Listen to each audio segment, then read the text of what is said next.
मेरे और किस प्रकार से हम भी थोड़ी सी यज्ञ में वो आपसे बात करने आए। बहुत लंबे समय यूनिवर्सिटी की राजनीति हम सबने की, मैंने स्वयं की, स्टूडेंट यूनियन के अंदर भी रहे।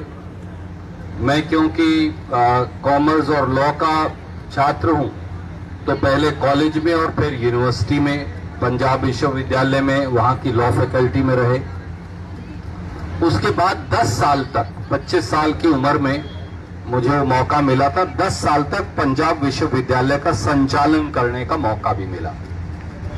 बहुत सारे हमारे प्रोफेसर साहब कह रहे थे, हमारे छात्र नेता दलाल साहब कह रहे थे, सिवाज साहब कह रहे थे, सच्चाई ये है कि किसी भी विश्वविद्यालय को चलाने के लिए उसके स्टूडेंट, उसकी एकेडमिक काउंसिल, वहां की फैकल्टी, ये तीनों मिलकर चलाते हैं। अलग अलग कोई नहीं चला सकता। इसको थोड़ा सा इधर कर दे बहन जी की तरफ। हाँ, थैंक यू। अलग अलग कोई चला नहीं सकता। पर जिस प्रकार से अभी यहाँ आपको भी नमस्कार कर, आपका भी यूनियन के लीडर रहे हैं, नैन साहब तो बैठे ही हैं। मैं आपसे केवल ये कहना चाहता हूं, जो मंगलवार को हुआ वो बहुत सालों से यहां के विश्वविद्यालयों में नहीं हुआ। जिस प्रकार से जानवरों की तरह केवल सिक्योरिटी गार्ड्स ने नहीं, जो चापलूसी करने वाले, चाहे वो चीफ सिक्योरिटी ऑफिसर हैं, चाहे वो रजिस्ट्रार हैं, चाहे वो दूसरे प्रोफेसर और फैकल्टी के लोग हैं, चाहे वो डीन स्टूडेंट वेलफेयर हैं, अगर वही बच्चों के सर में लाठियां मारेंगे, उनके सर फोड़ेंगे, तो फिर युवाओं की समस्या का हल कौन निकालेगा? और हमने छात्र संघ में कई आंदोलन किए। कई बार ये हो जाता था बच्चों को, बहन जी, ये हो जाता था कि चलो उनके गैर हाजिरी लगी, उसके लिए आंदोलन है, हो जाता, लेक्चर शॉर्ट हो गए। ये आंदोलन तो एक ऐसा आंदोलन है जो स्कॉलरशिप के लिए। पहली बार हिंदुस्तान में ये होने लग रहा है, हरियाणा के अंदर, कि युवा केवल ये कह रहे हैं कि पीएचडी में, बीएससी में जो स्कॉलरशिप उनको मिलती आई है 6,000 10,000 रुपया, वो स्कॉलरशिप बहाल कर दी जाए। जो रूल अमेंड किया वो गलत है। केवल 25% को स्कॉलरशिप मिलेगी तो लड़के और लड़कियां अच्छे एग्रीकल्चर साइंटिस्ट कैसे बन पाएंगे? हर आदमी के माता पिता के पास अनाप शनाप पैसा नहीं है। ये खेती बाड़ी की पृष्ठभूमि से आए हुए बच्चे, इनकी जिंदगियां कैसे चलेंगी? परंतु उसके बावजूद रूल को अमेंड कर दिया गया। दूसरा, उसके साथ साथ जो शायद आपकी जानकारी में है या नहीं, मैंने ये बात उठाई थी, पहली बार यूनिवर्सिटी ग्रांट्स कमीशन, जो अलग अलग विश्वविद्यालयों को पैसा देता है, उनका बजट जो है वो 5,000 करोड़ रुपया से अधिक काट दिया गया है। 5,000 करोड़ ही बहुत कम है, उसमें भी यूनिवर्सिटीज का क्या होगा? परंतु आपने वो भी उनका काट दिया। हरियाणा एग्रीकल्चर यूनिवर्सिटी का बजट काट दिया गया, कुरुक्षेत्र यूनिवर्सिटी का बजट काट दिया गया, जीजेयू का बजट काट दिया गया, सोनीपत की इंजीनियरिंग यूनिवर्सिटी का बजट काट दिया गया। और इन सबको यह कहा जा रहा है कि तुम सेल्फ फाइनेंसिंग मोड पे जाओ। असली प्रॉब्लम बहन जी ये है, आज के सत्ता में बैठे हुक्मरान ये चाहते हैं कि एजुकेशन जो है वो स्टेट सब्जेक्ट ना रहे, जिसमें सरकार को हिस्सेदारी डालनी है बच्चों को काबिल बनाने के लिए। मैं जब पंजाब विश्वविद्यालय में पढ़ता था और उससे पहले थोड़ी देर कुरुक्षेत्र यूनिवर्सिटी में गया, तो हमारी फीस 350 रुपए होती थी लॉ की। अब आप अंदाजा लगा सकते हैं, हिंदुस्तान में यूनिवर्सिटी की फीस सब्सिडाइज्ड है और सरकार उसमें हिस्सेदारी डालती है। जब आप उन बच्चों से वो छीनना शुरू कर देंगे वन बाय वन, तो वो प्रोटेस्ट तो करेंगे। मैं इसलिए बगैर राजनीति के ये बात कहना चाहता हूं, हिंदुस्तान में, खास तौर से हरियाणा में, हम अफोर्ड कर सकते हैं। हमारा 1 लाख करोड़ का बजट कहते हैं हम है, तो अगर 1 लाख करोड़ का बजट है तो 1,000 करोड़ हम यूनिवर्सिटीज को क्यों नहीं दे सकते? हम हेलीकॉप्टर पे तो 300 करोड़ रुपया खर्च कर सकते हैं और जहाज पे। चीफ मिनिस्टर का जहाज और हेलीकॉप्टर का बिल साल का 300 करोड़ रुपए के करीब है, 250 से 300 करोड़। तो हम वो पैसा कम करके, मैं नहीं कहता कि अगले का बिल्कुल छीन लो, दे दो उसे, कोई बात नहीं, वो पैसा कम करके आप बच्चों को दे दो। आप 1000 करोड़ रुपया निकाल के अगर हरियाणा की यूनिवर्सिटी को दे दें तो स्कॉलरशिप की समस्या खत्म हो जाएगी।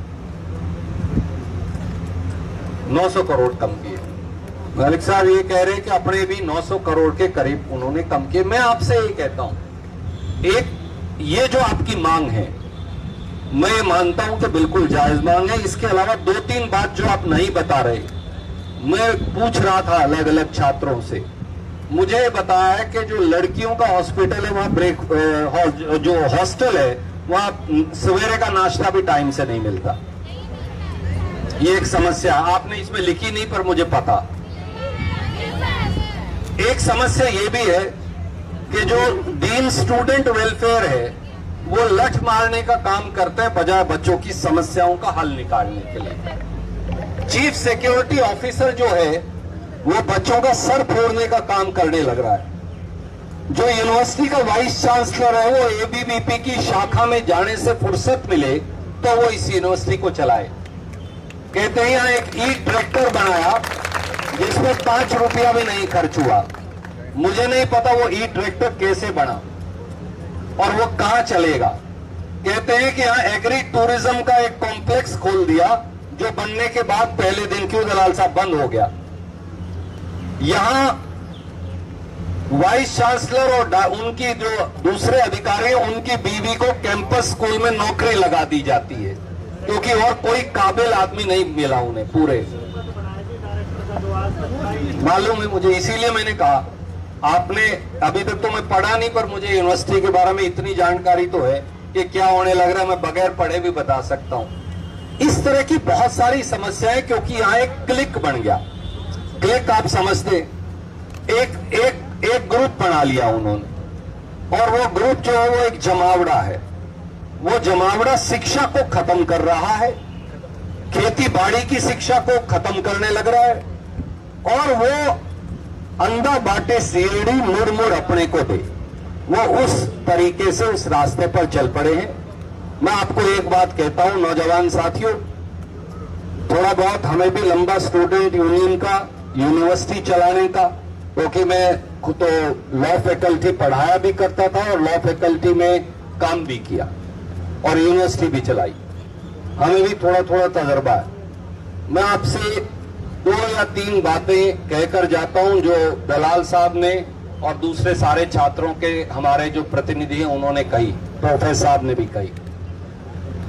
पहली बात तो आपके जो मारपीट हमारे यहां हुई और गुंडागर्दी हुई, जब तक वाइस चांसलर को और उसके साथ वो सीएसओ हो, वो उसके साथ डीन स्टूडेंट वेलफेयर हो, उसके साथ दूसरे फैकल्टी के लोग हों जो बच्चों के सर फोड़ने के अंदर शामिल हैं, उन सबको हटाया जाना चाहिए और उनके ऊपर पर्चा दर्ज हो, ये आपकी बिल्कुल वाजिब मांग है।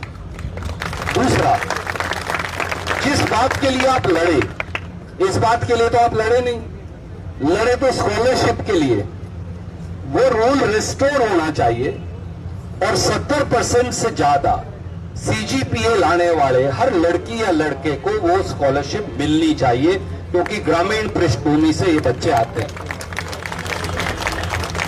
जो एलबीडी, जो उस तरह के केवीके और एलबीडी टाइप सेंटर है, एक सेंटर मेरी विधानसभा में भी है, मुझे इसलिए पता है। बहुत कम बच्चे उस गांव से आएंगे, गांव ने अपनी सारी जमीन दान कर दी। ऐसे बहुत सारे सेंटर्स पूरे हरियाणा में। जो बीएससी में आएगा वही तो एमएससी, अब बीएससी पाकिस्तान से करके आएगा, एमएससी हिसार से करेगा, ऐसा तो संभव नहीं है। जो एमएससी करेगा वही तो पीएचडी में जाएगा। ये स्वाभाविक तौर से आप जहां से बीए करते हो वहां एमए करने की कोशिश करते हो, जहां एमए करते हो वहां से पीएचडी करते हो, ये नेचुरल है। परंतु इन्होंने वो सारी सीटें जो आरक्षण की हैं वो खत्म कर दी हैं उस इलाके की, उनको बहाल करना ये कोई खैरात नहीं है, ये होना ही चाहिए। हम इस बात से सहमत हैं आपकी। तीसरी आपकी जो बात है, जो बात आपने उठाई है और रखी है, हम उससे भी सहमत हैं। और वो ये बात है कि गवर्नर और मुख्यमंत्री दोनों के पास नुमाइंदों को जाना चाहिए। मैं आपसे कहता हूं, हमारा राजनीतिक विरोध होगा मुख्यमंत्री से। आप जिस दिन जाओगे, हम सारे आपके साथ चल के जाने को तैयार हैं और आपके पीछे खड़े हो जाएंगे। आपके साथ भी खड़े होंगे, आपके पीछे भी खड़े होंगे। गवर्नर से और मुख्यमंत्री को, दोनों को ही आज ही पत्र लिखकर मैं आपकी बात भी उठाऊंगा और समय भी मांगूंगा आपके एक डेलीगेशन के लिए। और 15 मेंबर डेलीगेशन के लिए समय मांगेंगे। 14 या 13 आप अपने लेकर जाइएगा। हम तो 1-2 आदमी चलेंगे। राजनीति का अखाड़ा नहीं बनाना, बच्चों का डेलीगेशन होना चाहिए। हम ये भी नहीं है कि 15-14 हम चल पड़े, उसका कोई लाभ नहीं है, पर कर देते हैं राजनीतिक लोग ऐसा। तो हम ऐसा भी कोई नहीं करने वाले। डेलीगेशन का समय मिलेगा तो 95% आप चलिएगा, 5% 2% हम चलेंगे आपके साथ, जस्ट टू रीआइट्रेट के भाई आपकी बात पक्की हो जाए। और डिप्टी कमिश्नर से लेकर डीजीपी तक जिनसे भी बात करने की जरूरत होगी, आज ही उनसे मैं बात भी करूंगा।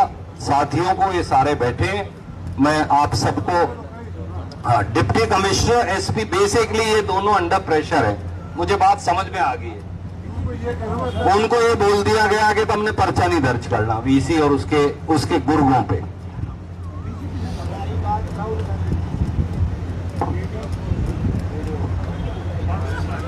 मैं आपकी बात पहुंचा भी दूंगा और दलाल का आप में से जिस साथी का एक नंबर दे दो, मैं उन्हें कह दूंगा, आपको वो फोन कर लेंगे। बेटर ये है, आप अपने फोन पे, आपके पे फोन कर लेंगे, वो जहां भी आजकल सफर करने लग रहे, पर मैं उन्हें आपका नंबर पास ऑन कर दूंगा, तो आपकी सीधी बात करवा देंगे। वो खुद ही फोन कर लेंगे। मेरे बीच में क्यों पंचायती बनूं? सारे वो फोन कर लेगा अगला मालिक, मैं उसको फोन कर दूं। आपके 2 नंबर, कई बार एक नहीं मिलता, 2 साथियों के नाम नंबर एक कागज पे लिख के मुझे दे दो, मैं उनको वो पास ऑन कर दूंगा। और मल्लिकार्जुन खड़गे जी हमारी पार्टी के राष्ट्रीय अध्यक्ष हैं, उनको भी मैं यही दोनों नंबर दे दूंगा, वो भी आपसे बात करेंगे। आप इस बात से बेनिश्चिंत रहिए। और कोई हमारा इस बात के अंदर मतभेद नहीं। ठीक हो आप? माफी चाहूंगा मैं, आप पीछे में देखा नहीं था। तो मैं आपसे एक बात और एक वचन आपसे और दे के जाते हैं। ये समय का तंत्र है, ये बदलता रहता है। ऐसा नहीं है कि परमानेंट, ना हम परमानेंट रहे, ना ये परमानेंट है, ना इनसे आगे आने वाला कोई परमानेंट है। जी यही है कि हम सबकी नौकरी कच्ची है। 5 साल बाद लोग हमारे को बर्खास्त कर सकते हैं और कभी कभी उससे पहले भी कर देते हैं। तो इसलिए ये राजनीति की बड़ी अच्छी खूबसूरती है, और नहीं तो फिर हम भी निरंकुश हो जाएं।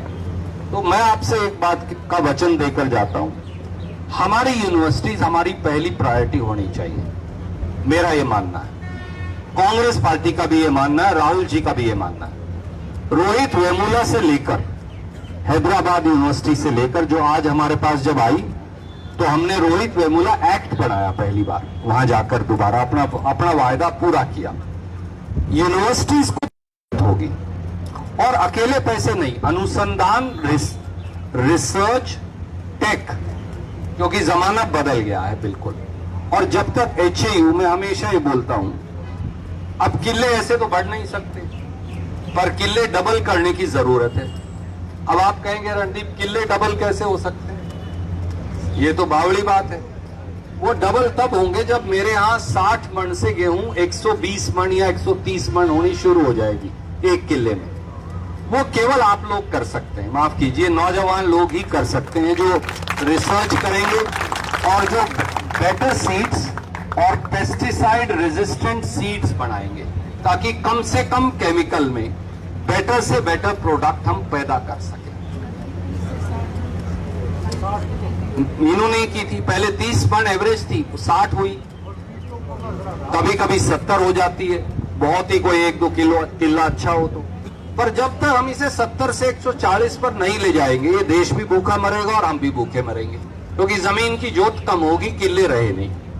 उनको डबल करने का ये आप लोग ही रास्ता है।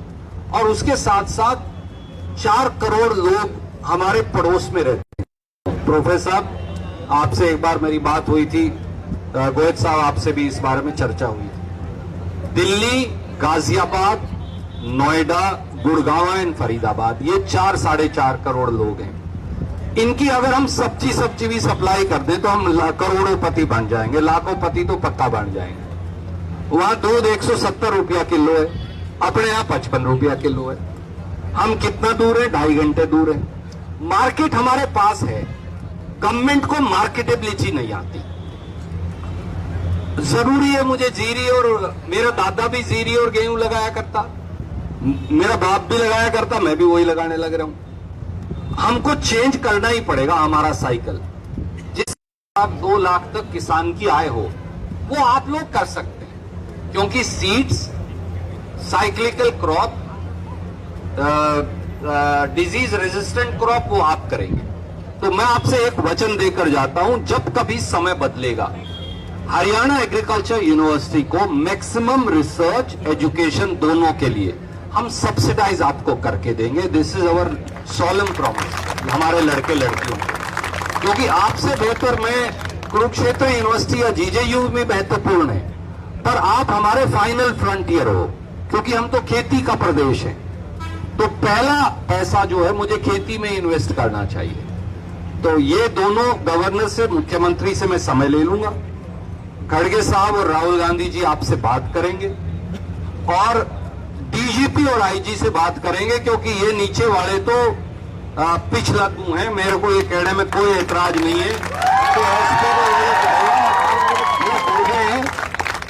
ये गुर्गे हैं, पिछलग्गू हैं, इनके बस में नहीं है। इनको जो हुक्म ऊपर से आने लग रहा है ये वही कर रहे हैं। अगर उन्होंने एसपी को कह दिया पर्चा दर्ज नहीं करना, आप उसे कितना ही फोन कर लो, उसकी क्या हिम्मत है वो पर्चा दर्ज करेगा?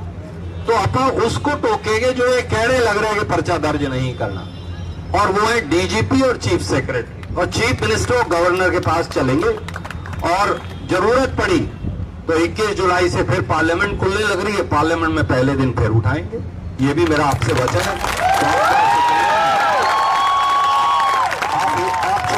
आप छोटे भाई बहनों, आप ये मत समझना आप अकेले हो, चाहे वो खाप के प्रतिनिधि हैं, चाहे वो हमारे सामाजिक प्रतिनिधि हैं, सब सामाजिक संगठन और दल सब आपके साथ हैं। हम यहाँ राजनीति नहीं करेंगे, पर यह जरूर है कि आपके इस संगठन को, आपके इस आंदोलन को पूरा बल देंगे। आप सबको एक बार बहुत बहुत आपका शुक्रिया कि आपने मुझसे आपसे बात करने का मौका दिया, और ईश्वर से यही प्रार्थना करूंगा कि आप निर्भीक, निर्भय और निडर होकर ये लड़ाई लड़िए। हम सब आपके साथ हैं। बहुत शुक्रिया।